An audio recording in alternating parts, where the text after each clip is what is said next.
볼까요?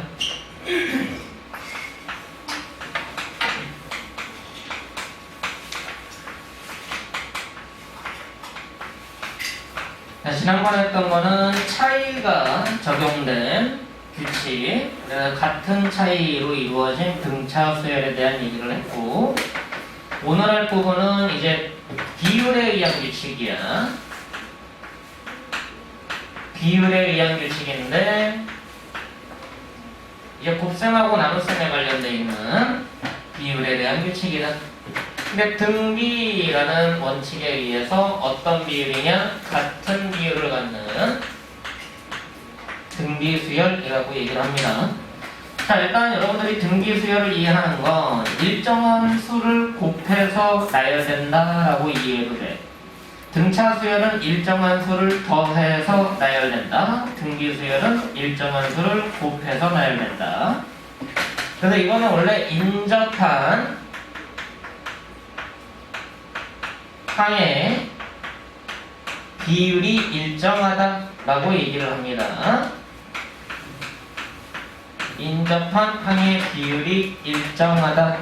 근데 이 얘기를 직관적으로 이해하면 이렇게 이해하면 되죠. 일정한 수를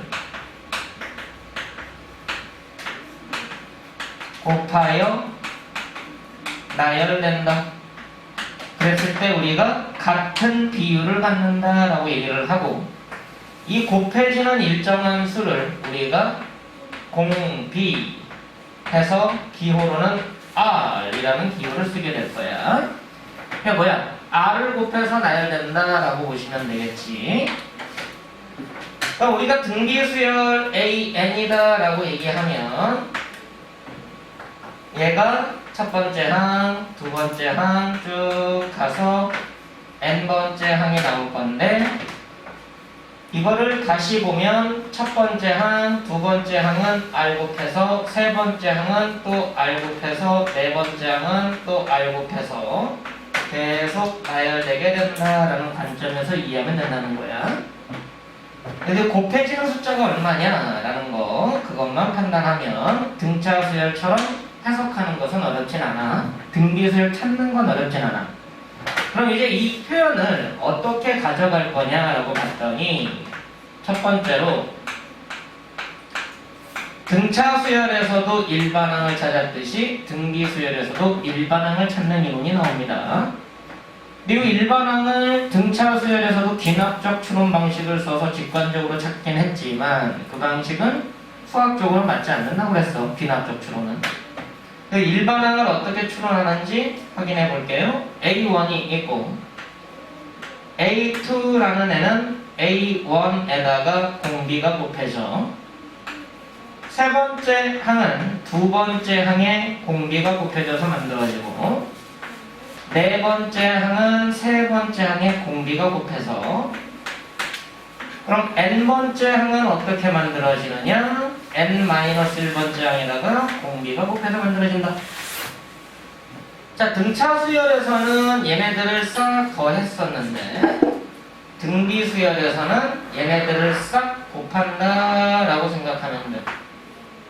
그럼 어떻게 되는 거야? 양변에 똑같은 항이 만들어지니까 약분이 될 거고, 굳이 요 A1까지는 곱하지 말고 가자.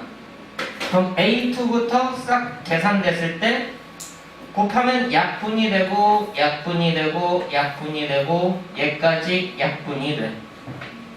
여기부터 여기까지는 몇 개의 항이 있는 거냐? n-1개의 항이 있는 거고. 그럼 요 남는 게 누구야? 왼쪽에는 n번째 항이 남고 오른쪽에는 A1이 남는데, 공비가 몇 번 곱해지느냐지. n-1번 곱해질 수밖에 없죠.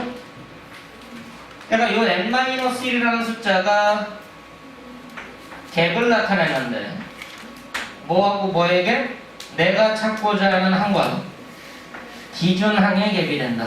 기준항으로부터 내가 찾고자 하는 항의 갭이 n-1칸이기 때문에 공비가 n-1번 곱해진다라고 이해하면 되는 거지. 다시 비교를 해보면 등차 수열에서 n번째 항은 첫 번째 항을 기준항으로 잡으면 공차가 n-1번 더해지는 거였어. 근데 내가 등차 수열을 기준항을 꼭 첫 번째 항이 아니더라도 n번째 항을 기준으로 삼으면 n-m에 갭이 생긴다라고 얘기를 했었죠. 기준항과 찾고자 하는 항의 갭만큼 더해진다라고 생각하면 되는 거야. 그럼 등비수열 또한 이 갭이 갭만큼 공비가 곱해지는 거지. 등비수열은 첫 번째 항을 기준으로 하면 곱해진다. 공비가 찾고자 하는 항과 기준항의 갭만큼 곱해지는 거고, 기준항을 첫 번째 항이 아니라 n번째 항으로 잡으면 공비가 n-m이라는 갭만큼 곱해진다라고 이해하면 돼. 됐어 안 됐어? 근데 이 차이점을 정확하게 알고 가면 꼭 첫째 항을 기준으로 하지 않아도 문제에서 주어진 기준항을 이용해서 내가 갭만 생각하면 된다는 거야. 어렵게 생각할 이유 없지. 기준항을 내 맘대로 조절이 가능하다라는 거 꼭 기억을 하고, 이걸 보고 우리가 등비수열의 일반항이다 라고 얘기를 하죠. 여러분들이 문항적 접근 문제인데 등차 수열이었어. 세 번째 항이 10이고 10번째 항이 50이다. 그럼 여기서 이걸로 갈 때 갭이 몇 칸이 벌어지니까 7칸이 벌어지니까 얼마만큼 더해질 거란 얘기야? 공차가 7번 더해질 거란 얘기지. 10에서 7D 더하면 50 된다 라는 말로 이해하면 됐었던 얘기야. 맞지? 근데 이게 등비수열로 바뀌면 다르냐? 등비수열은 더해서 만들어지는 게 아니라 곱해서 만들어질 뿐이라고. 등비수열인데 A3이 10이야, A12 50이야. 어쨌든 갭은 7이니까 여기서 이걸로 갈 때 7번 더해지는 게 아니라 곱해지는 거라고. 맞아 안 맞아? 그럼 공비라는 애가 7번 곱해져서 50 나온다라고 생각하면 된다는 거지. 더해서 갈 거냐 곱해서 갈 거냐. 같은 수를 D 똑같은 애 더해서 갈 거냐 R 곱해서 갈 거냐. 그 차이밖에 없어. 이해되지? 그래서 이걸 보고 우리가 등비수열의 일반항이다라고 얘기를 하고요. 또 이 일반항을 이용해서 여러분들이 여러가지 등비수열의 모든 항을 추론이 가능하다라고 생각하면 돼. 그래서 복잡한 내용은 아니야. 단순하게 등차수열 일반항처럼 생각하고 접근하면 된다는 거. 자, 이제 두 번째로 나오는 개념은 뭐냐면 등비수열에서 가운데 항이 생긴다면 이 등비중항의 관계식을 적용하는 이론인데, 등차수열에서 등차중항의 관계식은 산술평균 중점하고 연관이 있었어. 등비중항은 뭐하고 연관이 있냐면 기하평균하고 관계가 있다라고 생각해도 돼. 똑같은 건 아닌데 이제 관점 자체가 식적으로는 비슷하게 나와. 그래서 등차중항, 산술평균, 등비중항, 기하평균이라고 생각해도 거의 뭐 일치한다고 봐도 뭐 상관은 없으니까 기억을 이쪽으로 끌고 가시면, 자, 내용을 한번 정리해보자. 세 수 A와 B와 C가 이 순서를 유지하면서 등비 수열이래. 그럼 여러분들이 여기에서 찾을 수 있는 식은 공비라는 애가 존재를 해서 A에다가 공비 곱하면 B가 되는 거고 B에다가 공비를 곱하면 C가 된다라는 걸 알 수가 있었어. 그럼 여기서 공비는 누구냐? A분의 B. 여기에서의 공비는 누구냐? B분의 C가 된다는 거지. 맞지? 이러고 보니까 요 식을 정리할 수 있지 않겠니? 해서 나오는 게 등비중앙인 거예요. 따라서 요 식을 정리하면 B제곱은 A 곱하기 C가 되네요. 맞습니까? 그래서 이걸 보고 우리가 등비중앙 관계식이라고 불러. 등비중앙 관계식. 자, 선생님 그럼 A 곱하기 C가 음수면 어떡해요? 얘네 부호가 반대면 어떡해요?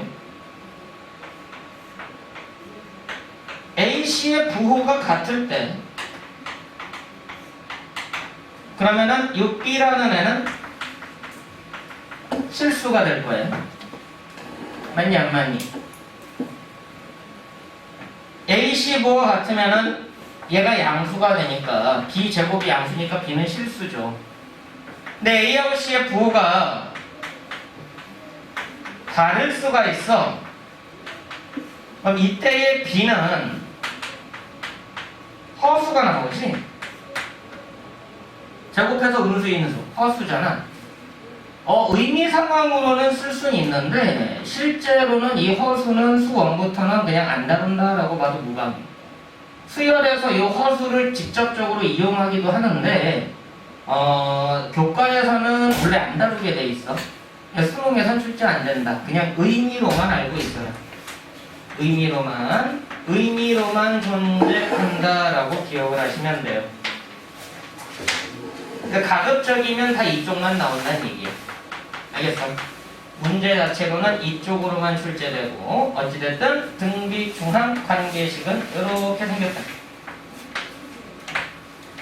자, 조심할 거는 뭐야? 얘가 하나가 아니라 두 개가 될 수 있다는 거. B라는 애가 이 B라는 애가 두 개가 가능하다 라는 거를 주의를 해야 돼. 등차중앙은 한 개만, 등비중앙은 두 개 중에 결정을 해야 돼. 됐어? 자, 다시 보자.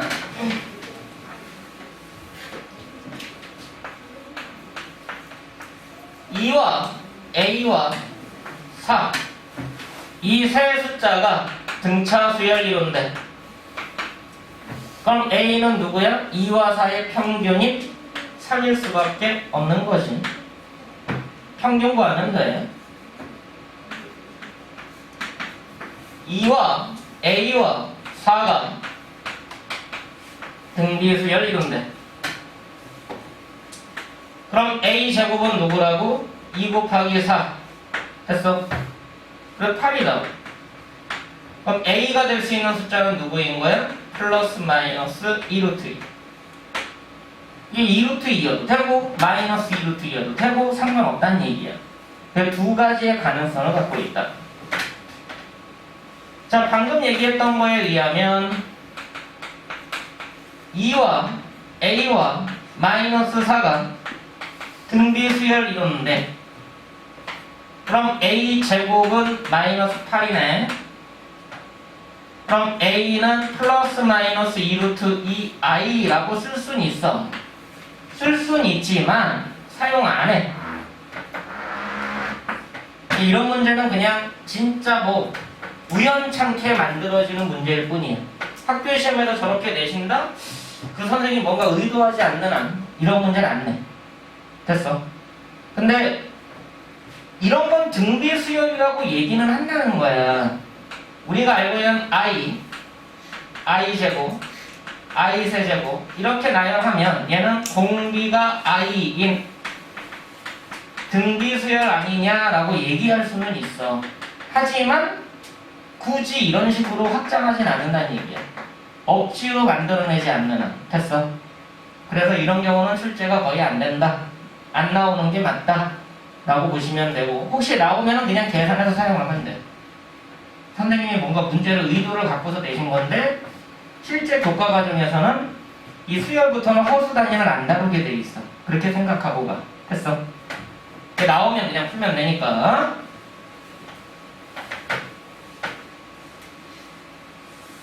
자, 그럼 이 등비 중앙까지 하고 나면은 이제 세 번째로 할 거는 뭐냐? 뭐 여기까지는 이해하는데 그렇게 불편하지 않죠.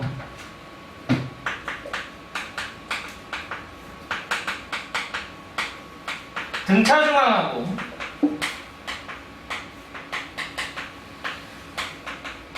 등비 중앙하고 관계가 생겨. 이 관계가 뭐야? 산술평균하고 기하평균하고 관계 묻는 거랑 똑같다는 얘기지. 의미 상황으로는. 이게 산술평균, 기하평균 관계라고 생각하고 접근하면 아, 이것도 뭔가 의미를 갖고 있겠다 라고 생각하면 되는 거야. 얘는 뭐와 관계가 있는 거다? 산술기하평균. 이거를 생각하면 된다. 자, 봅시다. A와 B라는 두 수에 대해서 얘의 등차중앙과 등비중앙을 각각 M1, M2라 하자. 단 A도 양수고 B도 양수고 M2도 양수예. 자, 일부러 양수 조건을 주어졌어. A, B 양수고 양수의 등차 중앙은 당연히 양수가 될 거지만 양수끼리의 등비 중앙은 두 개가 가능하다고 했잖아. 맞아 안 맞아? 얼마 루트 곱한 거니까.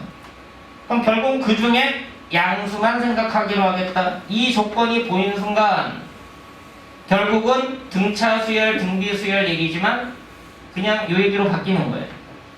됐어 안 됐어? 이해돼? 바로 그냥 산술기하 평균 스토리로 바뀌는 것 뿐이다. 양수 조건이 이루어졌기 때문에. 그럼 여기서 N1은 누구니?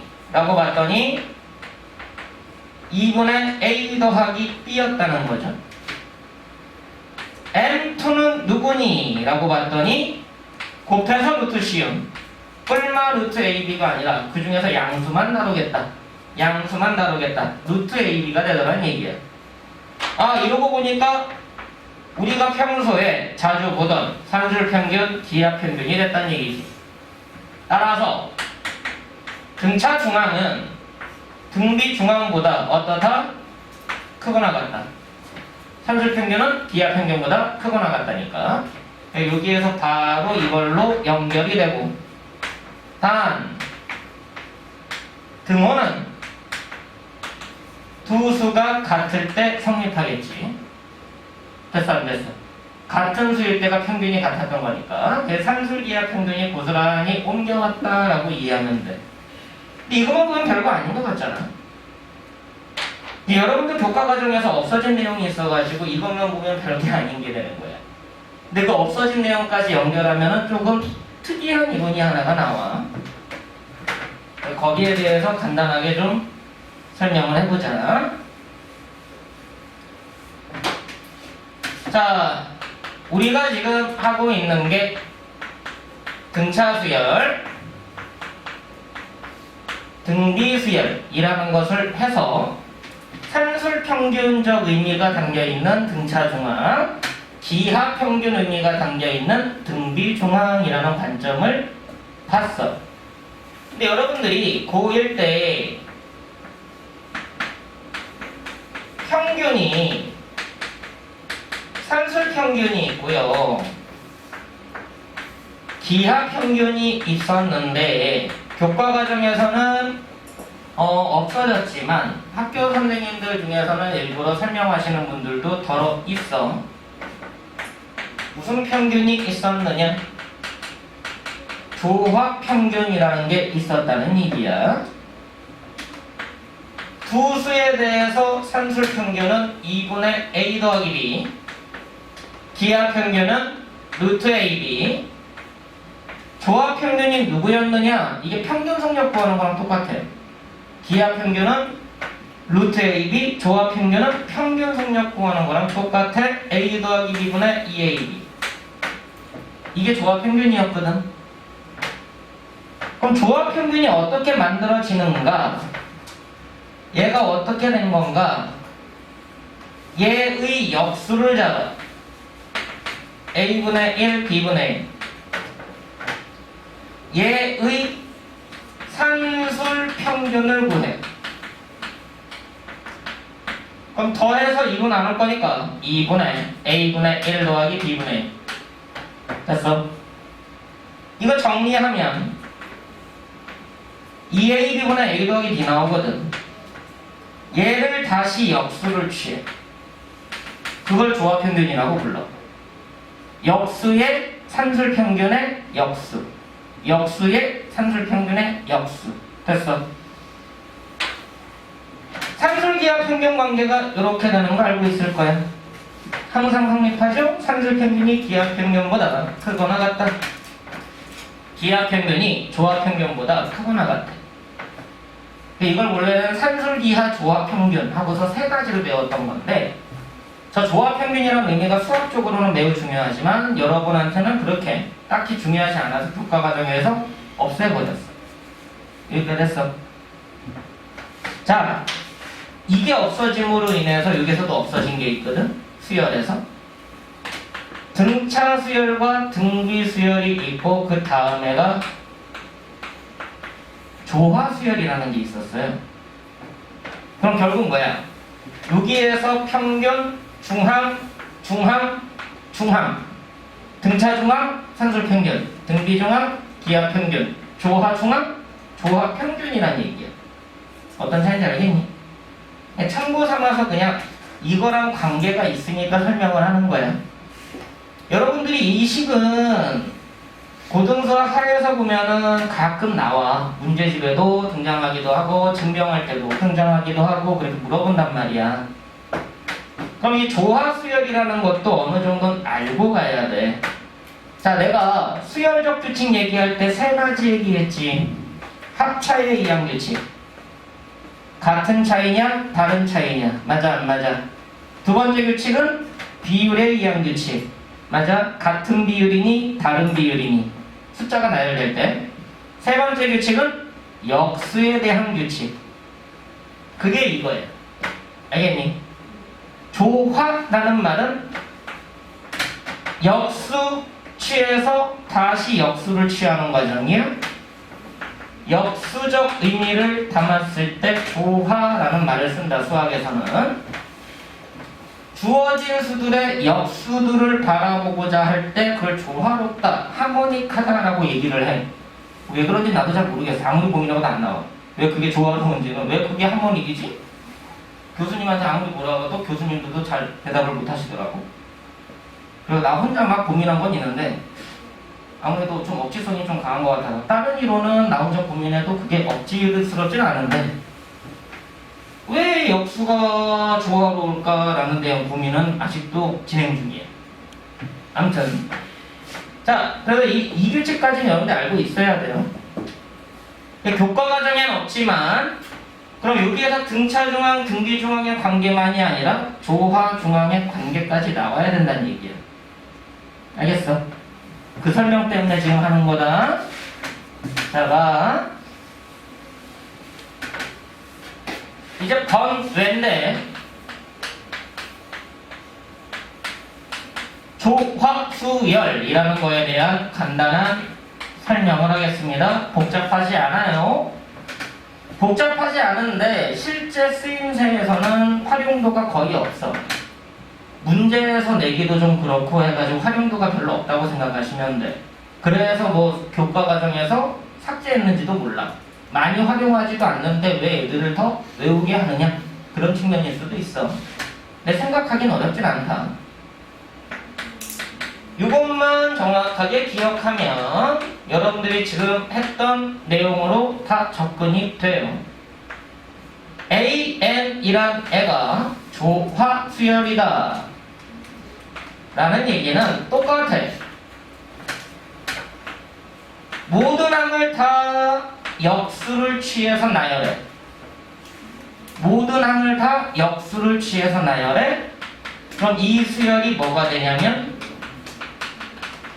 등차 수열이 돼. 모든 항들을 역수를 취했더니 등차 수열 되면 기존의 수열을 조화 수열이라고 하자. 자, 그럼 거꾸로 생각하면 우리가 알고 있는 등차 수열들 모든 항을 다 역수 취해서 수열 만들면 그게 조화 수열이 되는 거지. 맞아 안 맞아? 자, 봐. 1, 3, 5, 7, 9 뭐가 되는 거야? 공차가 2인 등차 수열이지. 됐어. 자, 얘네들을 싹 뒤집어. 1, 3분의 1, 5분의 1, 7분의 1, 9분의 1. 그럼 이거는 뭐가 되는 거야? 그냥 조화 수열이다 라고 얘기하는 것 뿐이에요. 별거 아니잖아. 등차 수열은 알고 있으니까 등차 수열의 모든 항을 다 역수를 취해서 나열하면 그냥 조화 수열이라고. 자, 다시 보자. 6분의 1, 6분의 2, 6분의 3, 6분의 4, 6분의 5, 6분의 6, 6분의 7. 등차 수열 맞지? 공차가 얼마? 6분의 2인 등차 수열이 될 거야. 근데 얘들아 이렇게 쓰니까 뭔가 좀 보기 좋으라고 쓴 거잖아 실제로는. 우리가 6분의 2, 6분의 3, 6분의 4, 6분의 6 이렇게 쓰진 않는다는 거지. 자, 다시 나열해 볼게. 다시 나열한다. 이거를 6분의 1, 3분의 1, 2분의 1, 3분의 2, 6분의 5, 1, 6분의 7. 방금 거와는 다르게 뭔가 이렇게 주어졌으면 규칙 찾기가 조금 헷갈릴 수도 있겠지. 맞아 안 맞아? 하지만 어찌됐든 공차가 6분의 1인 등차 수열인 거는 너무 자명해. 맞지? 됐어. 근데 이렇게 보이면 여러분들이 뭐를 보겠다는 얘기야? 첫 번째로 차이를 조사해 보겠다는 얘기야. 차이를 조사해서 같은 차이 가지면 등차 수열. 근데 같은 차이가 아니야? 그럼 그 차이가 수열을 이루는지, 됐어? 다른 차이로 이루어져 있는지. 근데 확인이 안 돼? 그럴 때는 비율을 조사해 보겠다는 얘기야. 똑같은 수를 곱해서 나열되는 건지. 됐어 안 됐어? 근데 그게 아니라 만약에 이거를 이렇게 나왔다고 생각해봐.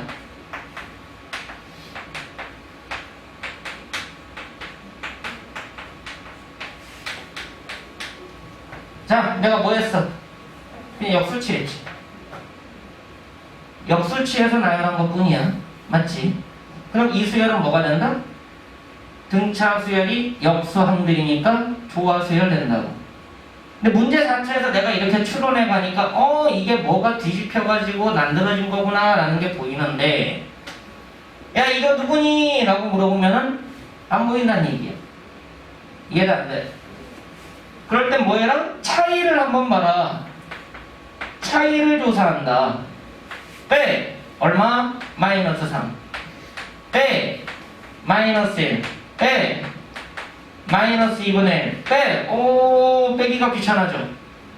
10분의 15. 10분의 12. 마이너스 10분의 3. 맞아 안 맞아? 빼 마이너스 5분의 1. 규칙 보여? 이거 규칙 있어? 같은 차이야? 다른 차이야? 규칙 없지?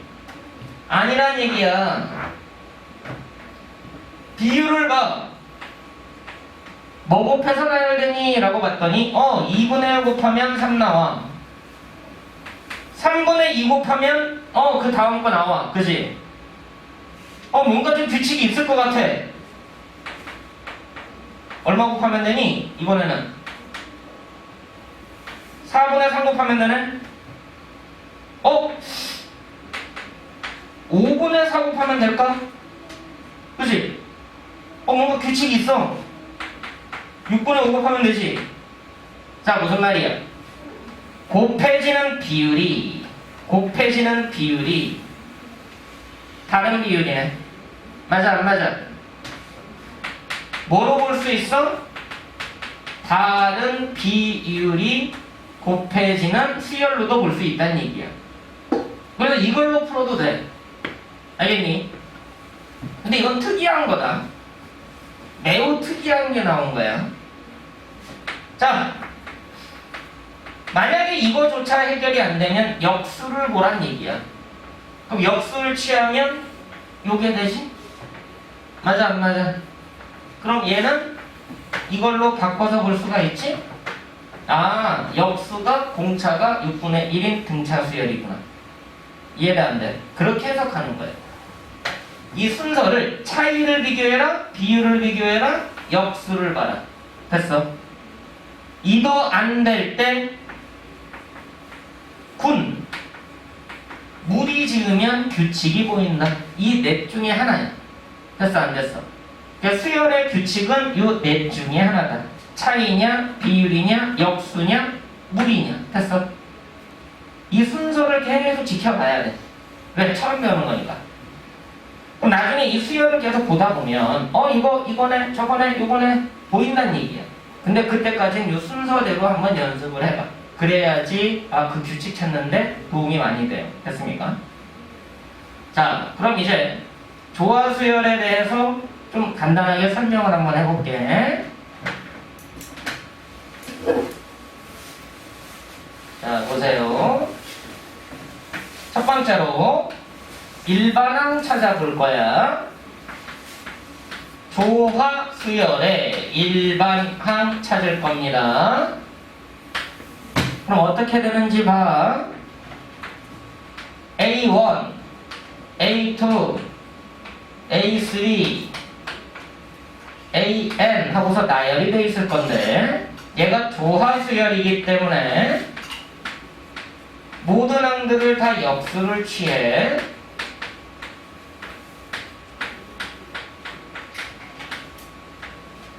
그럼 역수를 취한 순간 얘는 무슨 수열이 된다? 등차 수열 된다. 됐니? 조화 수열의 역수로 이루어진 항들 나열하면 등차 수열. 그럼 등차 수열이니까 얘가 n번째 항인 일반항이잖아. 얘를 기준으로 삼으면 얘로부터 얼마만큼의 갭을 갖고 있어? n-1의 갭을 갖고 있지? 그럼 공차가 n-1번 더 해주는 거 맞지? 따라서 n번째 항인 AMA는 첫 번째 항으로부터 n-1의 갭을 갖는 등차 수열이다. 맞지? 자, 우리가 구하려고 하는 건 뭐야? AN분의 1이 아니라 AN 맞니 안 맞니? AN 구하려고 한 거잖아. 그럼 뭐 하면 돼? 통분해서 역수 취하면 끝. 통분합니다. A1분의 1 더하기 A1의 n-1의 D. 따라서 조화수열의 일반항은 1 더하기 A1의 n-1 D분의 A1. 자, 공식처럼 생겼는데 공식의 가치가 있어 없어? 그냥 등차수열 가지고 만들면 되잖아. 등차수열 가지고 찾아내면 되잖아. 그래서 이건 공식의 가치를 부여하지 않아. 알겠어? 공식이라고 얘기하지 않는다고. 그냥 이렇게 찾으면 되니까. 됐어? 괜찮아? 진짜 괜찮아? 안 괜찮지? 일단 따로 찾아봐. 일단 등차수열에 대한 이해가 높아야 돼. 그럼 아무것도 아니야. 자, 두 번째 조화중항이라는 내용을 한번 보자.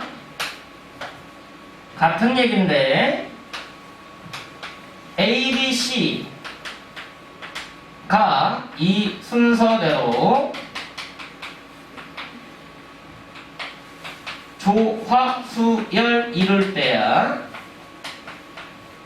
A, B, C의 관계식을 찾아봐라 라는 얘기인데, 이 얘기는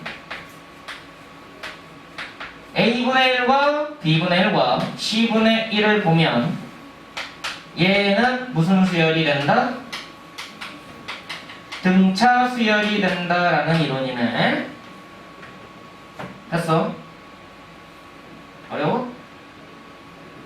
그럼 등차 수열이니까 얘가 누구야? 중항. 무슨 수열의 중항? 등차 수열의 중항이 되네요. 됐습니까? 잠깐만.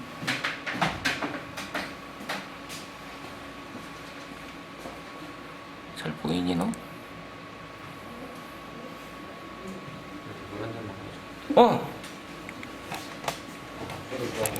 들었어요. 잘 보이네. 초점이 안 맞으면 그 열심히 찍어놨는데 하나도 안 보일까봐. 등차 중항 관계가 뭐였어? 산술 평균 맞지? 등차 중항 2배가 사이드 항의 합과 같다. 등차 중항 가운데 항 2배가 사이드 항 합과 같다. 통분하고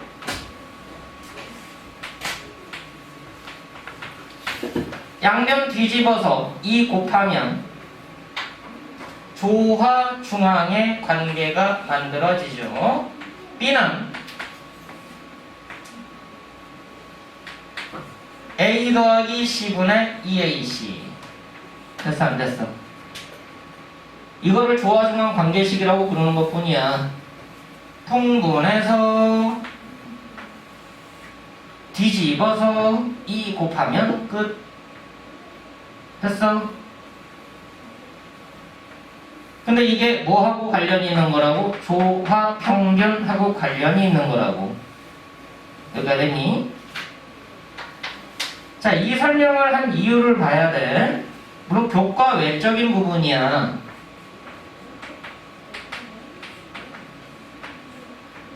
그래서 안 내는 게 맞기는 한데, 예전에는 이 관계를 이용해서 선생님들이 문제를 이것저것 많이 만들어냈기 때문에 혹여나, 그러니까 이제 내가 가르치는 방식은 좀 다르죠. 혹시라도 나올까봐. 대신에 교과 과정을 아예 확 벗어난 거. 그거는 이제 나도 설명하진 않아 웬만하면. 근데 교과서에서 살짝 보면은 이건 안 내는 게 맞는데 내시는 분들이 있어.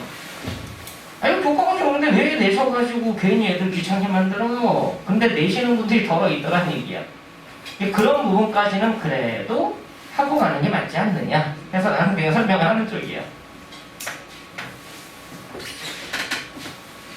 오늘 삼명로그 시간에 최초 자릿수 설명 안 하셨다며. 그거는 굳이 잘 안 내는 쪽이니까. 그것도 교과 과정에서 없어진 게 맞거든. 맨 앞자리수 찾는 거. 2의 백승에서 맨 앞자리수가 누구냐. 이 100번 곱하면 맨 앞에 뭐 나오게? 뭐 나와? 이 10번 곱하면 맨 앞자리에 얼마 나와?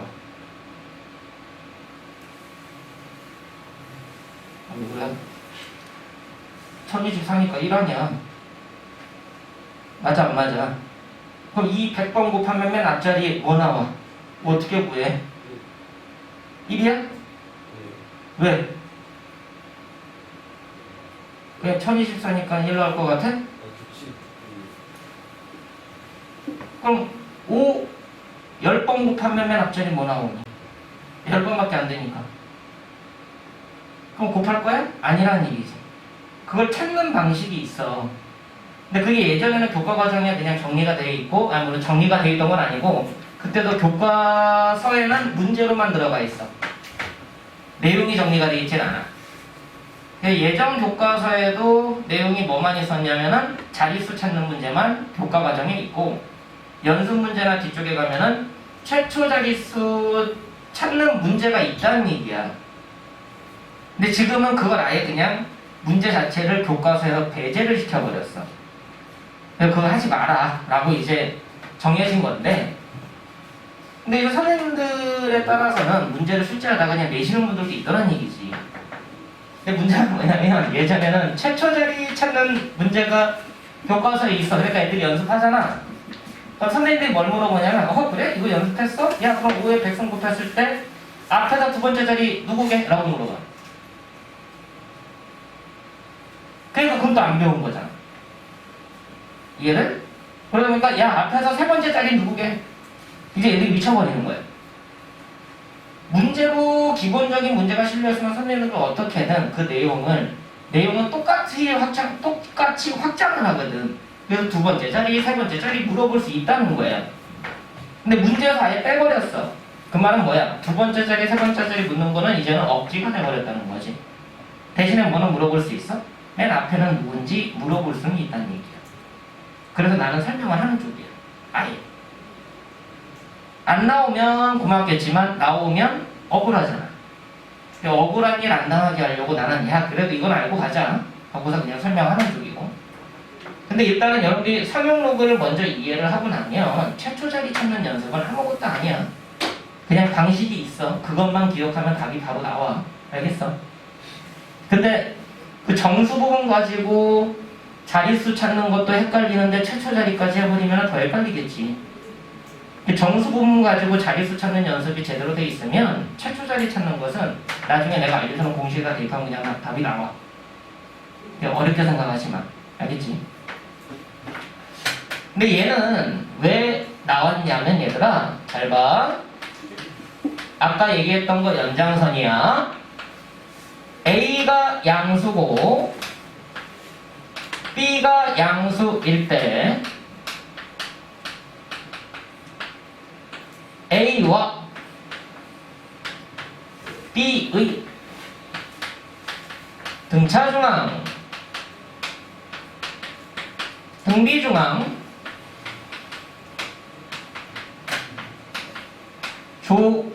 조화중앙까지 해서 각각 M1, M2, M3라고 할 거고 라 하자. 단 M2는 양수로 지정을 할게. 음수여도 상관없어. 지금은 음수여도 상관은 없는데 얘 헷갈릴까봐 이렇게 지정해 준 거야. 자 그럼 아까 M1은 누구라고? 산술평균, 등차중앙. M2는 누구라고? 기하평균 중에 양수 쪽. 됐어. M3 조화평균은 누구라고? 조화중앙 A 더하기 B분의 2AB. 됐어. 여기에서 첫 번째 관계식은 뭐가 나오냐면 M1, M2, M3가 절대 부등식의 관계에 놓여져 있게 된다. M1이 M2보다 크거나 같고 M2가 M3보다 크거나 같다. 절대 부등식 관계에 놓여져 있게 된다.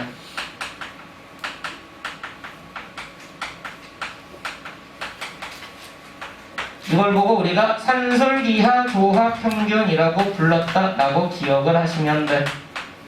산술기하 조화평균이라고 불렸던 거. 자, 두 번째가 뭐가 나오냐면 잘 봐. 무슨 일이 발생하나 별것도 아니야. M2 제곱해봐. 뭐 나오니? AB 나오는 거 맞니? M1하고 M2하고 M3하고 곱해봐. M1, M3 곱해봐. A 더하기 B 약분되고 E 약분돼서 A 곱하기 B 되는 거 맞니? 같네. 맞아 안 맞아? 같잖아. M2 제곱하고 얘 제곱한 게 얘네들 곱한 거랑 같아. 무슨 관계야? 가운데 제곱한 게 양 사이드의 곱과 같다? 그냥 등비 수열이네.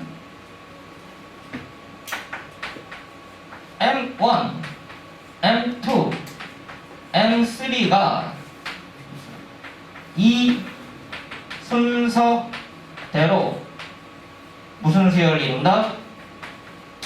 등비 수열을 이루게 되더란 얘기야. 됐어? 뭐 이걸 이용해서 문제를 풀고 그럴 필요까지는 없는데, 기억, 니은, 디귿, 리을, 다음 중 옳은 것을 모두 고르시, 그런 문제에서 자주 나왔던 것 중에 하나라고. 알겠어?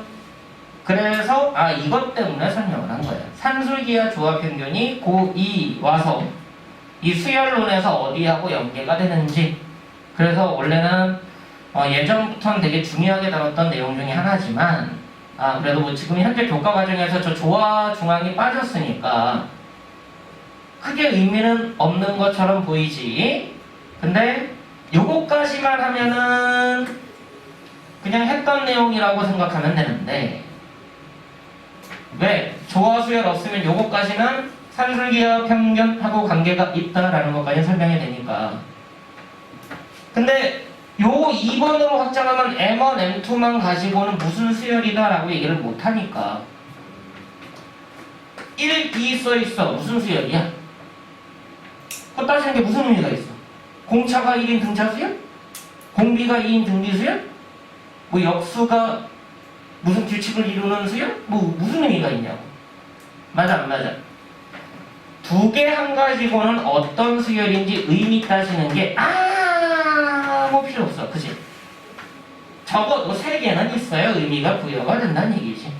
근데 M3까지 했더니 이게 등비수열이야 라고 희한한 규칙을 갖게 되라는 얘기야. 알겠어? 특이성이기 때문에 알고 가는 게 좋다. 됐죠?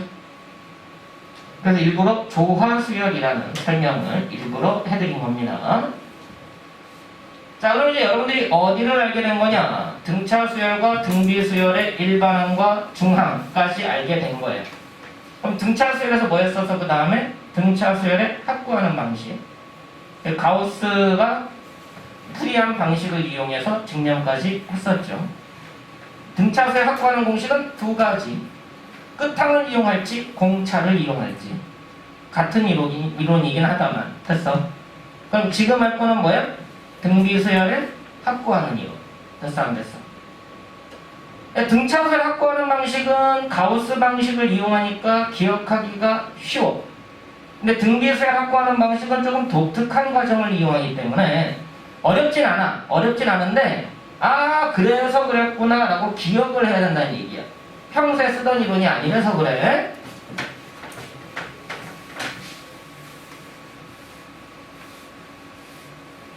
자, 그래서 이번에 할 내용은 등비수열의 합에 대한 스토리를 정리를 해보자. 이제 세 번째, 등비수열을 다 더해봐라. 자, 조심할 게 일단 이거부터 생각을 하자. 약간 특이성이야. 내가 등차 수열할 때 이 상수 수열이라는 얘기를 했던 기억이 나시는지. 상수 수열은 공차가 0인 등차 수열. 모든 항이 다 같은 수열. 됐어 안 됐어? 상수 수열은 공차가 0인 등차 수열이라고 얘기해도 돼. 모든 항이 다 같기 때문에 그렇다? 그치? 근데 얘는 뭐라고 읽어도 되냐면 공비가 1인 등비수열이라고 읽어도 돼. 이해되니? 모든 항이 다 C로 구성이 돼 있어. C, C, C, C 이렇게 구성이 돼 있으면 공차가 0인 등차 수열이라고 봐도 되고 공비가 1인 등비 수열이라고 봐도 된다는 얘기야. 이 상수 수열이 등차 수열과 등비 수열의 교집합이 된다. 됐어. 자, 그럼 무슨 말이야? 문장으로 등차 수열이기도 하고 등비 수열이기도 한 수열이 있다. 땡큐. 맞아 안 맞아? 어떤 수열은 등차 수열과 등비 수열이 동시에 된대. 땡큐. 됐어 안 됐어? 이해되지? 자, 이 설명을 왜 했냐면 이것 때문에 그래. 공차가 0인 거 매우 특수한 거고 공비가 1인 것도 매우 특수한 거예요. 정말 특수한 것들이야. 그치? 일반적이지 않은. 등비 수열의 합을 구할 때 여러분들이 등차 수열에서도 공차가 0인 경우 생각해보면 별거 아니야. 그치? 아무것도 아니야. 그래서 암묵적으로 여러분들은 공차가 0인 경우 굳이 설명 안 해도 다 구해. 어떤 차이인지 알겠어? 공차가 0일 때 등차 수열 생각해봐? 그럼 여러분들한테 뭐 더해라, 뭐 일반항 구해라 그런 거 아무리 해도 다 한다고. 근데 희한하게 공비가 1일 때는 생각하기가 어려운가. 등비 수열에서는 주의점이 뭐냐? 주의점이다.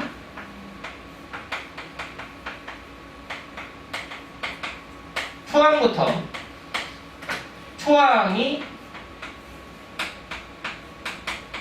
0인지 생각하고 가야 돼.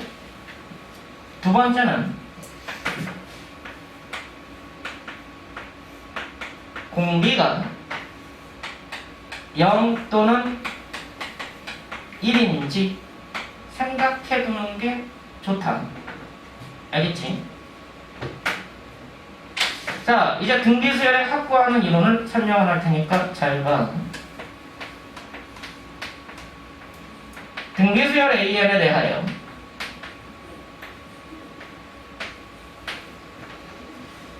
SN, N항까지 합을 SN이라고 할 거예요. N항까지 합 A1, A2, A3, AN. 그럼 얘를 어떻게 구하게 될 거냐면 똑같은 SN을 한 번 더 써줄 건데 등차 수열에서는 뭐였어? 그냥 SN이라고 쓰고 역으로 나열해서 더 했었지. 맞아. 등차에서는 이거를 거꾸로 n번째 항부터 역으로 해가지고 더하면 모든 항이 다 같다라는 이론을 썼단 얘기야. 그지? 근데 등비 수열에서는 이 방식을 쓰지 않고 R 곱합니다. 공비를 한번 곱해서 나눠야 돼. 자, 잘 봐. 여기다가 R 곱해지겠지? 얘가 R 곱하면 뭐로 바뀌어? A2로 바뀌는 거 맞니? SN에다가 R 곱한다. 이 위에 있는 모든 N개 항에다가 R 곱한다라고 보면 되잖아. A1에 R 곱하면 A2가 나오잖아. 그럼 얘가 뭐로 바뀌어? R이 곱해져서 A2로 바뀌어. A2에다가 R 곱하면 A3로 바뀌어. A3에다 R 곱하면 A4로 바뀌어. 맞지? 그러면 이 전에 있던 항에다가 R 곱하면 AN으로 바뀌지. 됐어? 그럼 마지막에 있는 AN에다가 R 곱하면 그 다음 항으로 바뀌잖아. 그 다음 항을 ANR 이라고 쓸게. ANR AN 더하기 1 상관은 없어.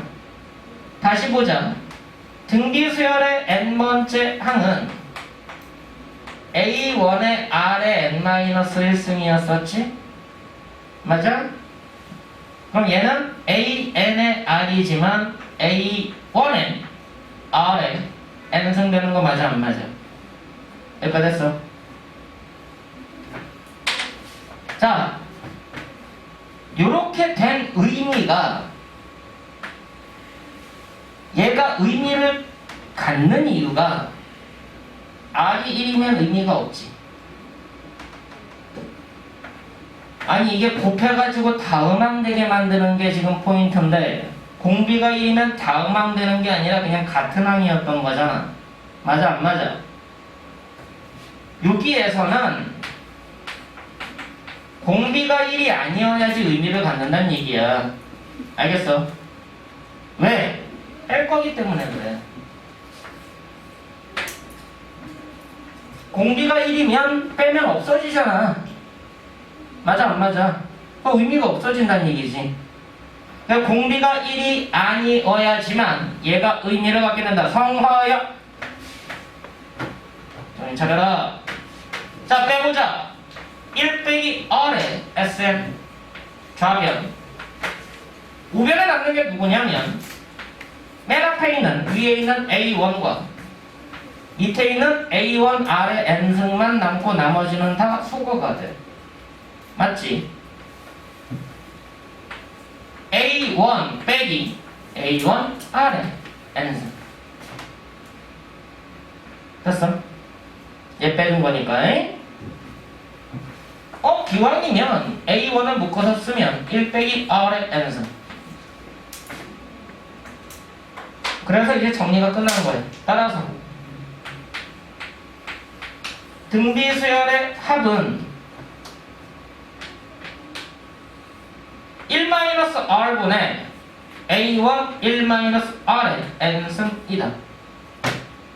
근데 이렇게만 쓰니까 학생들이 자꾸 착각을 하는데 이거 조건이 있는 거야. 조건이 뭐일 때 공비가 1이 아니어야지 이 계산으로 한다고.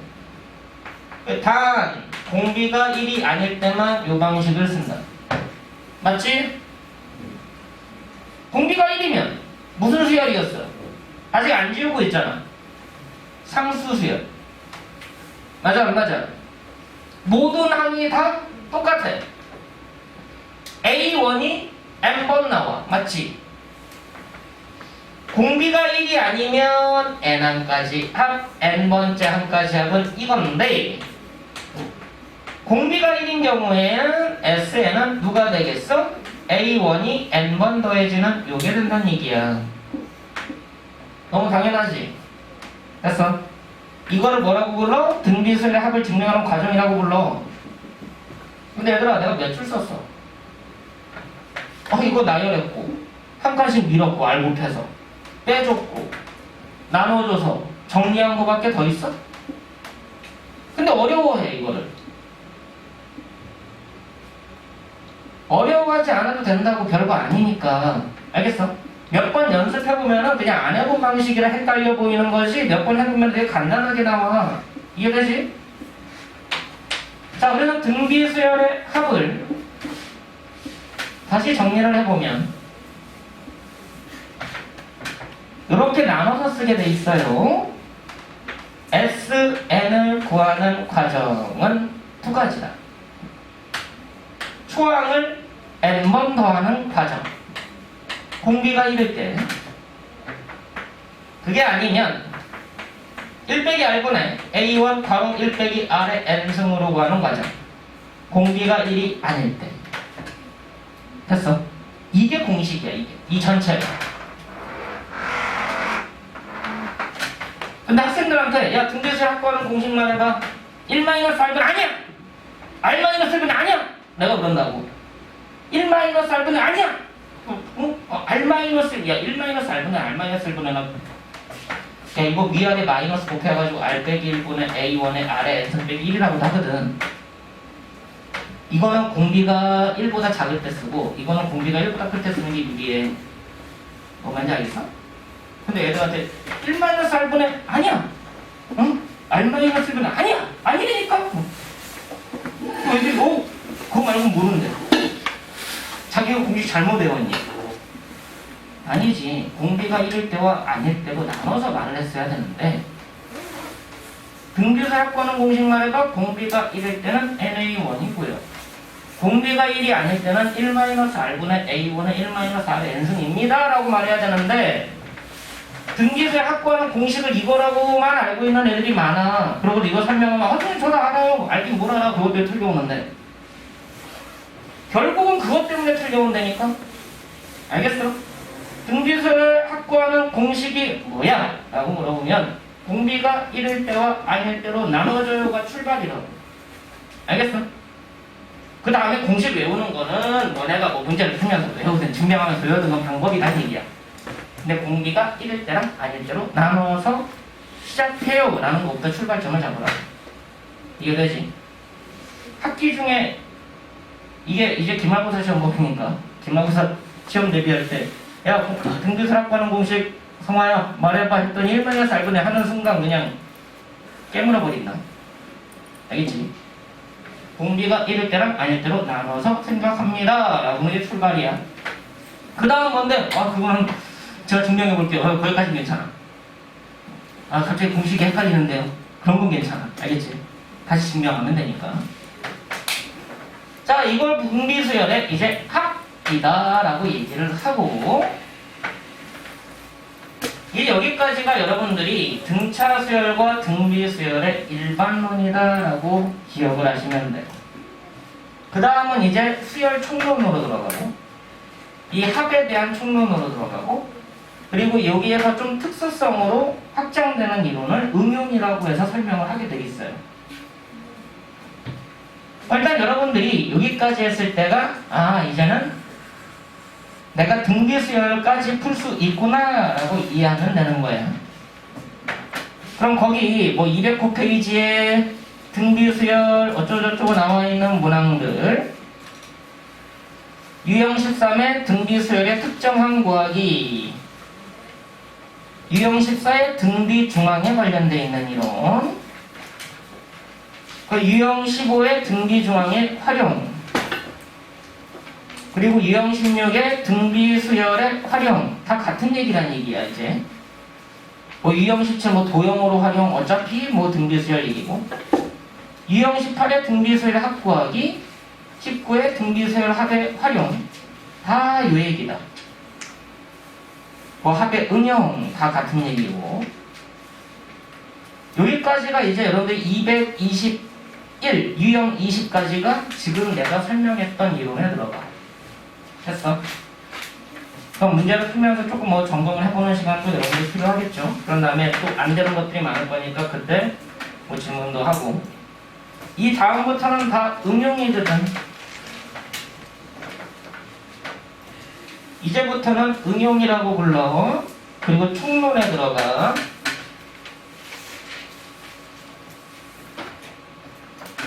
자, 이게 응용이기는 한데 참 애매한 응용이라.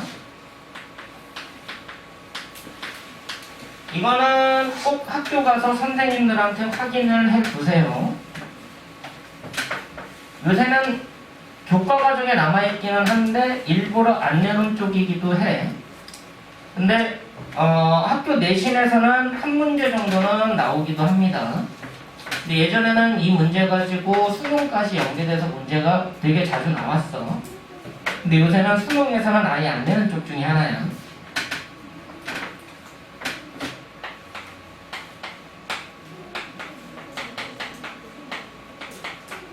등비수열의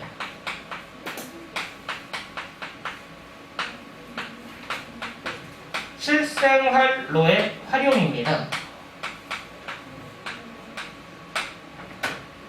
이 중에 특히 이렇게 불리는 게 있어. 특히 활용 중 원리합계라고 부르는 부분이 있어. 이제 이 내용이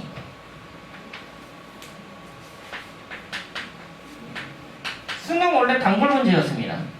매년 나오다가 약 10년 좀 넘은 것 같은데 그때부터 안 나와.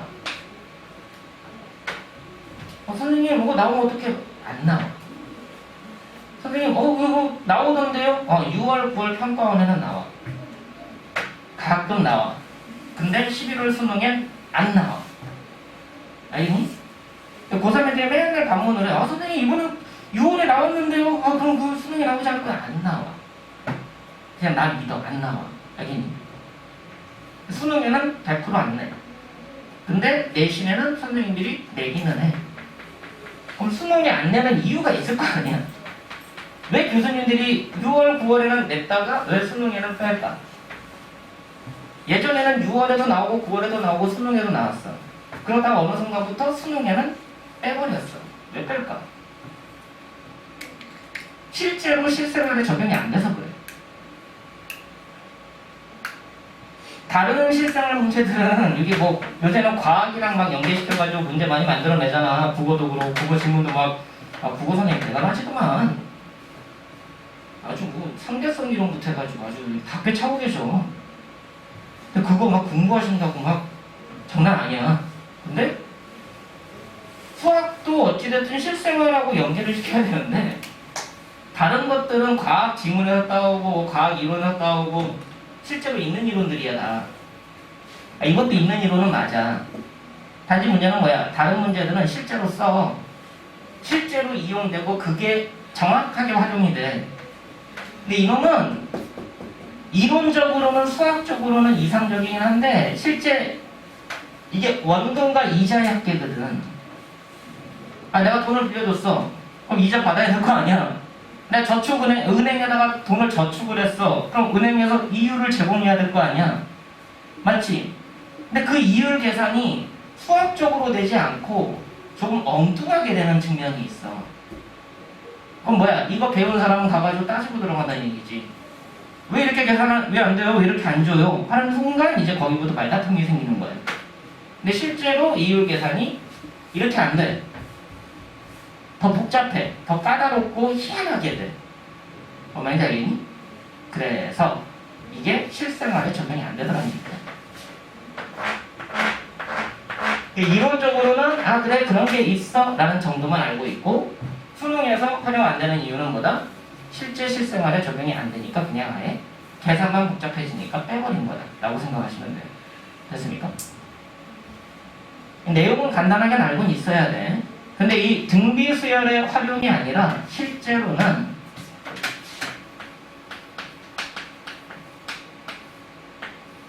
등차 등비수열이 둘 다 이용이 돼. 그 등비수열 활용이 아니라 등차 수열도 활용되고 등비수열도 활용이 된다. 간단하게 내용만 조금 이해를 돕기 위해서 설명할 테니까 잘 봐요.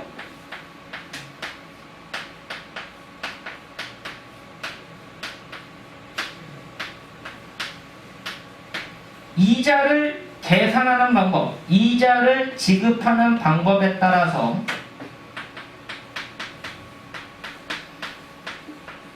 단리법이라는 게 있고 복리법이라는 게 있다. 그럼 여러분들이 이자를 어떻게 받을 거냐 또는 이자를 어떻게 낼 거냐에 따라서 단리를 적용할 거냐 복리를 적용할 거냐 라는 걸로 갈라진다고 생각하면 돼. 단순하게 생각하면 얘가 등차 수열이고 얘가 등비 수열이에요. 그렇게 그냥 기억하고 가도 돼.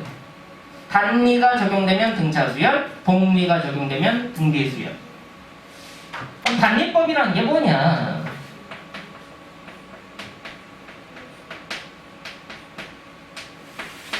얘는 이자가 원금에 포함되지 않아. 자, 내가 100만 원을 저금을 했어. 그래서 이자를 1%를 준대. 그럼 이자 받을 시기가 오면 100만 원에 1%인 만 원을 이자로 지급받겠지. 그럼 내 돈은 얼마가 됐어? 이자 포함해서 101만 원 됐지. 맞아? 그럼 그 다음에 이자 받을 시기가 됐어. 그럼 이자 받으면 1% 준다고 했으니까 내 입장에서는 뭐야? 101만 원에 1% 나온다고 생각할 거 아니야. 맞아? 이자는 원금에 미포함하는 게 단리야. 알겠어? 무슨 말이야? 이자를 뺀 101만 원이 아니라 100만 원만. 됐어 안 됐어? 이자 지급 시기가 오면 처음에 내가 넣었던 100만 원에 대한 이자만 나온다. 이해되니? 그럼 100만원에 1만원이 이자가 나와서 101만원 됐어. 그 다음에 이자도 1만원만 나온다고. 그럼 그 다음에는 내가 얼마가 나온 거야? 102만원이 된 거지. 그럼 또 이자 지급 시기가 오면 또 1만원만 나와. 100만원의 이자. 이해돼 안 돼? 자, 이자를 100번 받았어. 그럼 내 돈 얼마가 됐어? 만원을 몇 번 받은 거야? 100번 받았지. 맞아 안 맞아? 그럼 이자가 100만원이 더해졌으니까 내 돈 200만원이 됐지. 맞아 안 맞아? 그런데도 그 다음에 다시 또 이자를 받게 되면 1%가 2만원 줘야지. 아니되니까 그냥 만원 준다니까.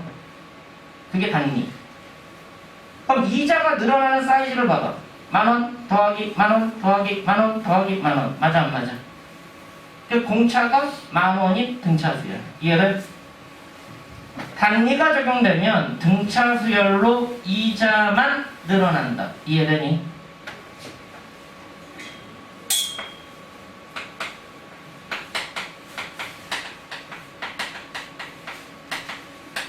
등차수열 개념이고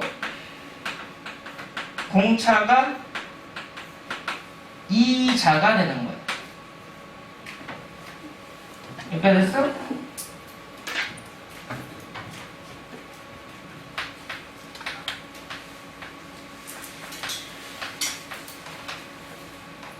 우리가 상식적으로 이자를 받는 계산이 복리법이라고 해요.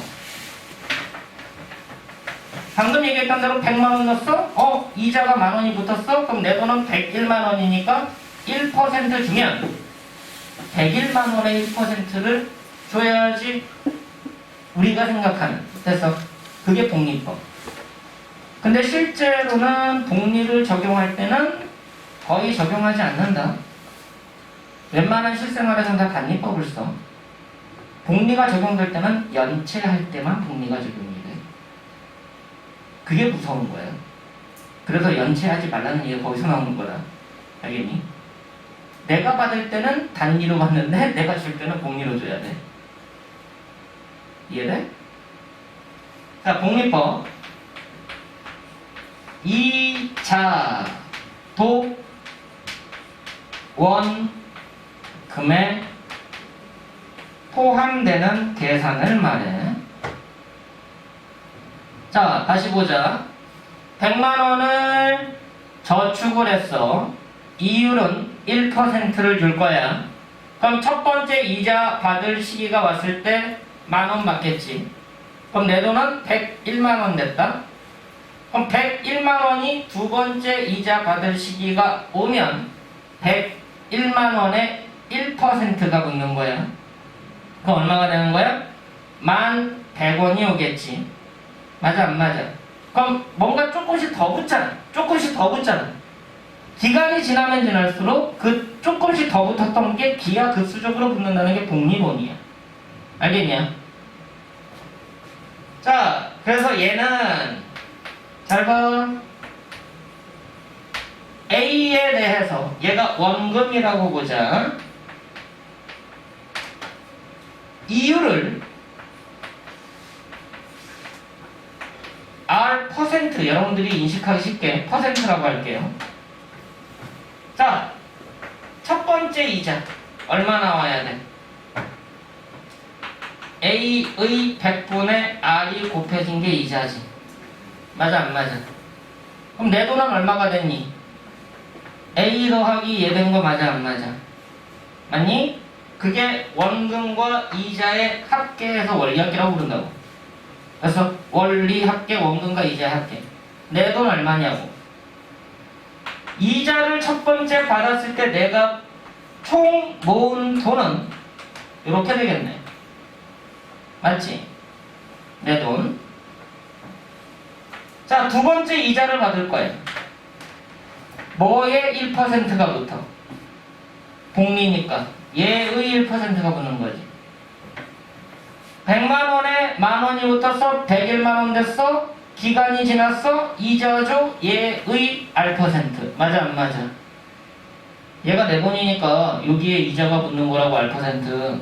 그럼 이자는 얘의 R%. 정신들 차려라. 얘의 R%. 그럼 이제 내 돈은 뭐가 된 거야? 얘가 원금이었고 얘가 이자가 붙었으니까 얘네 둘이 더해지네. 얘네 둘 더하면 A에 1 더하기 100분의 R이 제곱으로 나와요. 묶어내니까. 성화씨.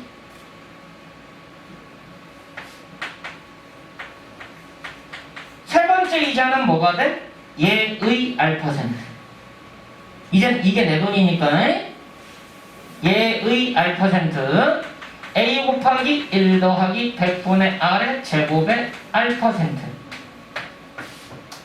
그럼 세 번째 이자를 받은 후에 내 원리합계, 내 돈 누구야? 얘네 둘 더한 거.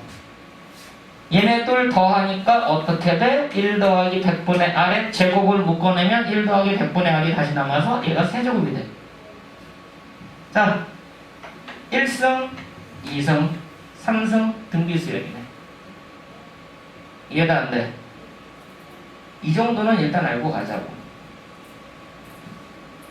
이 원리합계라는 게 여러분들한테는 되게 복잡한 내용일 수도 있는데 일단 이 정도는 알고 가자.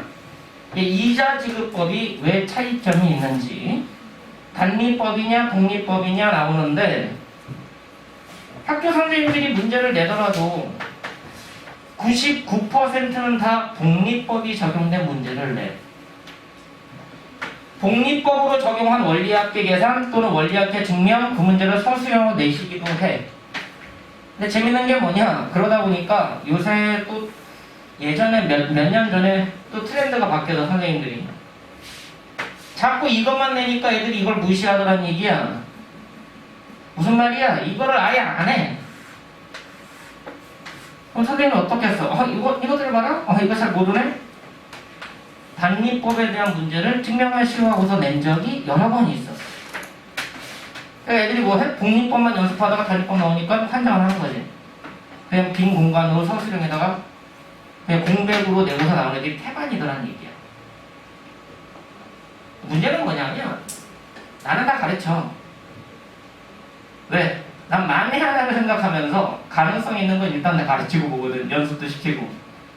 근데 애들이 나랑 하는 문제들만이 아니라 다른 데서도 문제집을 많이 풀다 보니까 다른 데 문제집에는 안 나오더란 얘기야. 선생님 그거 안 나오던데요? 안 나오던데요? 안 쓰던데요? 안 쓰던데요? 안 쓰던데요? 아 이거밖에 없던데요? 그러니까 이것만 연습하다가 시험 문제 나오면 거기서 망한다는 얘기지.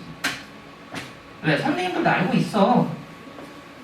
학교 선생님들도 문제 출제할 때 얘네가 어디가 연습이 많이 돼 있지? 다 알고 있다니까? 얘네가 이 부분 쉬운 건데 안 돼 있네? 그거 내버린다고. 이해되니? 차라리 둘 다 안 했어. 그럼 나오면 저 이거 안 했는데요? 깔끔하게 포기가 가능한데 한 기억은 있어. 근데 뭐야? 연습이 안 돼 있어. 그 순간 시험 문제 나오면 열받지. 이거 했던 건데 내가 왜 이 연습 안 했지? 하라고 하셨는데?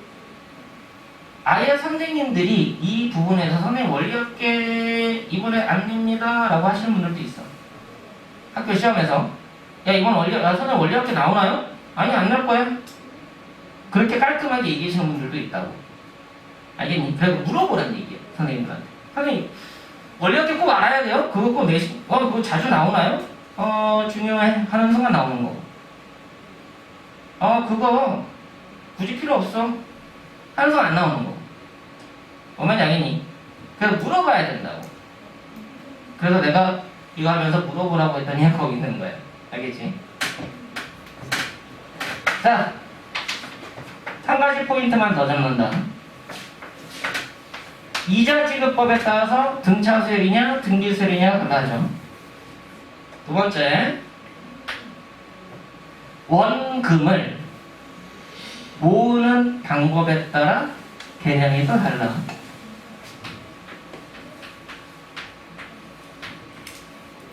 원금을 어떻게 모을 거냐?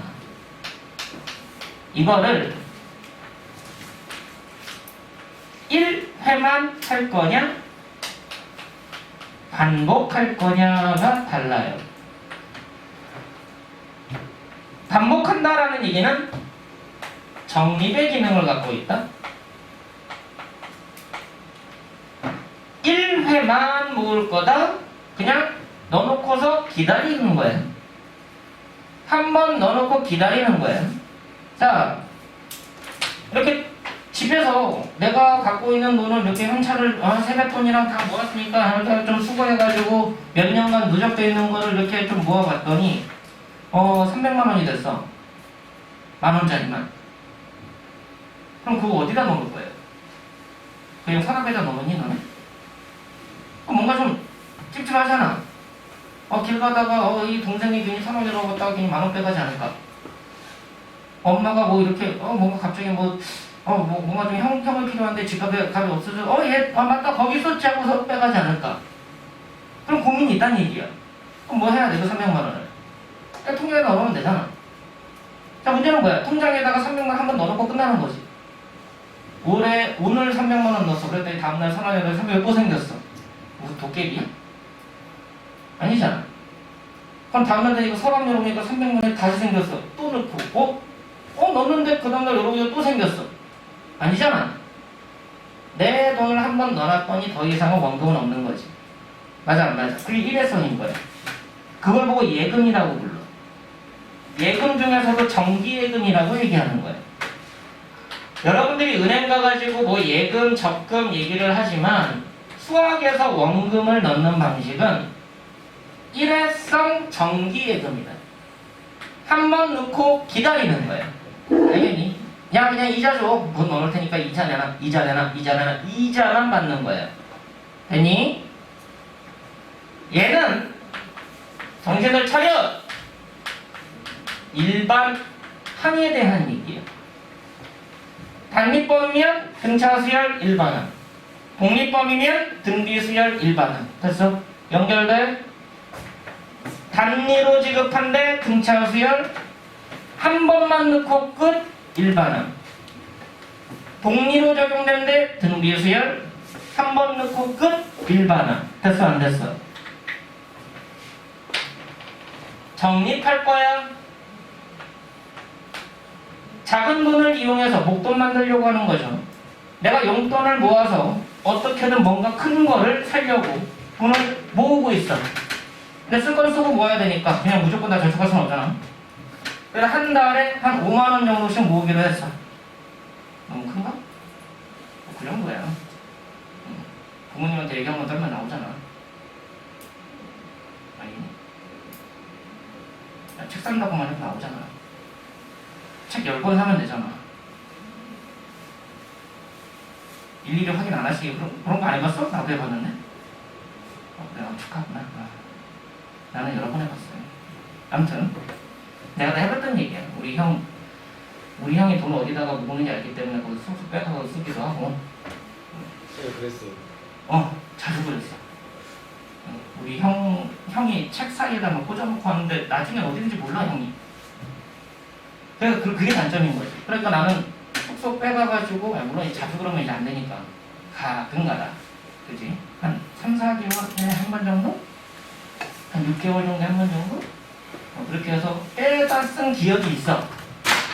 내가 돈 그렇게 모으지 말라고. 자, 그럼 그 돈을 내가 목돈 모으려고 한 달에 5만 원씩 적립을 할 거야. 그럼 1년 모으면 얼마니? 12번 모았으니까 60만 원 모인 거지. 맞아 안 맞아? 자, 은행에다가 넣었어. 근데 1년 지나니까 60만 원만 줬어. 기분 나쁘지 않아? 이제 어디 갔냐고. 5만 원씩 12번 넣어서 내가 돼지저금통에 넣어놨어. 돼지저금 열었어. 그 60만 원 나온 게 맞는데 은행에다 이자 받으려고 저축해놨더니 1년 지났더니 60만 원밖에 안 줘. 왠지 기분 나쁘잖아. 근데 희한하게 너네가 수학 문제 풀 때는 자 10만 원씩 10년간 매달 10만 원씩 10년간 적립을 할 거다. 그럼 최소한 얼마 나와야 돼? 1년에 120만 원 모은 거니까 10년 모았으면 1200만 원 나와야 되는 거 아니야? 원리합계 구하시오 했더니 답이 1200보다 작은 금액이 나와 애들이. 그러고서 풀었다고 좋아해. 아니 왜 그 단순 계산을 왜 안 하고 시작하냐? 내가 넣은 돈보다는 많이 나와야 될 거 아니야. 그래야지 기분 안 나쁠 거 아니야. 그지? 그게 출발점이라고. 잘 봐. 그럼 적립한다는 게 뭔지 알겠지? 이거는 뭐냐면 합이야. 다시 봐. 단리가 적용됐어? 등차 수열이야? 정기예금 한 번만 넣고 끝나? 일반항. 됐어. 단리가 적용됐어? 등차 수열이야? 반복해서 집어넣을 거야? 등차 수열 합이라고. 복리가 적용됐어? 한 번 넣고 끝나? 일반항. 등비수열 일반항. 복리가 적용됐어? 반복해서 넣을 거야? 등비수열 합이라고. 그것만 연결시키면 돼. 알겠어? 그럼 이제 초항이 뭐고 공차가 뭐고 공비가 뭔지만 알면 답은 바로 나와. 이해되니? 이 내용이 복잡해지는 순간 정말 까다로워진다. 근데 요새는 그렇게까지 안 나와. 최근 10년간은 내신 기출에서도 복잡한 문제 안 나와. 단 기본 개념은 내시기도 해. 교과 과정에 설명돼 있기 때문에 그래. 알겠냐?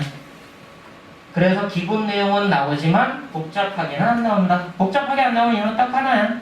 수능에서 출제가 안 되고 있기 때문에 선생님들이 그거를 학생들한테 각인시키려고 하지 않더란 얘기예요.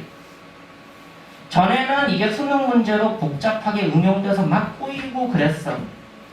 이게 뭐 해야 돼? 학생들이 수능도 잘 보게 해야 되니까 내신에서도 비율을 높일 수밖에 없어서 출제 비중을.